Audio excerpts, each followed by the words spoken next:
kepada pelapor. Ya, jadi surat pemberhentian saudara itu yang bawa siapa? Camat atau langsung dari bupatinya? Dari bupati ya, yang mulia. Nah, yang menyerahkan kepada saudara pemberhentian itu? Ya, melalui ini kantor camat. Melalui kantor camat. Dikirim ke desa. Dikirim ke desa. Terus saya sendiri dan para staf saya di desa itu kan merasa kaget, besoknya langsung mendatangi kantor camat. Tetapi camat tersebut mengambil sikap yang bahwasanya ini aturan bupati. Bupati nggak bisa ngomong apa-apa lagi. Oh begitu. Saudara gugat aja ke PT UN pemberhentian itu. Ya, kan ada pengadilan tata usaha negara di Banda Aceh. Digugat aja. Kalau saudara tidak ada salah tiba-tiba diberhentikan, kalau hanya kaitannya dengan itu, gitu loh. Ya. Jadi saudara merasa diberhentikan, tapi saudara tidak pernah ketemu bupati incumbentnya. Nggak pernah, Pak. Nggak pernah. Apakah alasan pemberhentiannya apa di dalam SK itu? Nah, itu alasannya nggak ada alasan di surat pemberhentian.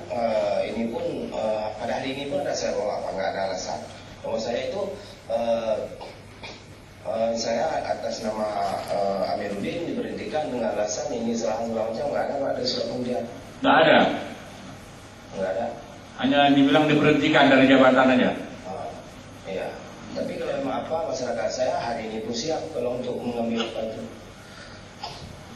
Iyalah. Jadi saudara perkarakan aja ke pengadilan tata usaha negara itu putusan bupatinya kalau seperti itu. Atau karena saudara mendukung salah satu pasangan calon? Enggak. Enggak ada, Pak. Enggak ada ya. Memang enggak mendekati beliau, Pak. Bagaimana?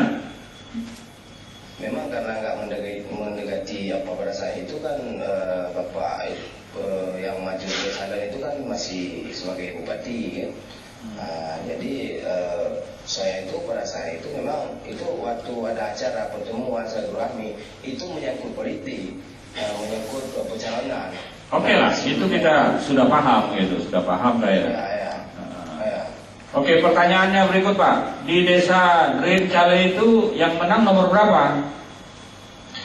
Itu yang menang nomor berapa ya? Lupa saya. Lupa. Nomor 13.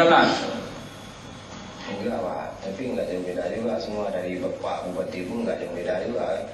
Begitu. Tapi Pak Bupatinya menang enggak? Enggak, Pak, saya ingat 3 orang itu, nomor 8, nomor 11, 13, Pak. Begitu ya, yang bertarung gitu ya. Ya. Oke lah, cukup ya. Baik. Tahun lahirnya. Oke, lalu perolehan saudara apa dari penelusuran itu? Itu yang paling penting. Saya temukan di Johan Palawan ada 8.232 yang mulia yang tidak sesuai identitas antara nomor NIK KTP dengan tanggal dan bulan dan tahunnya.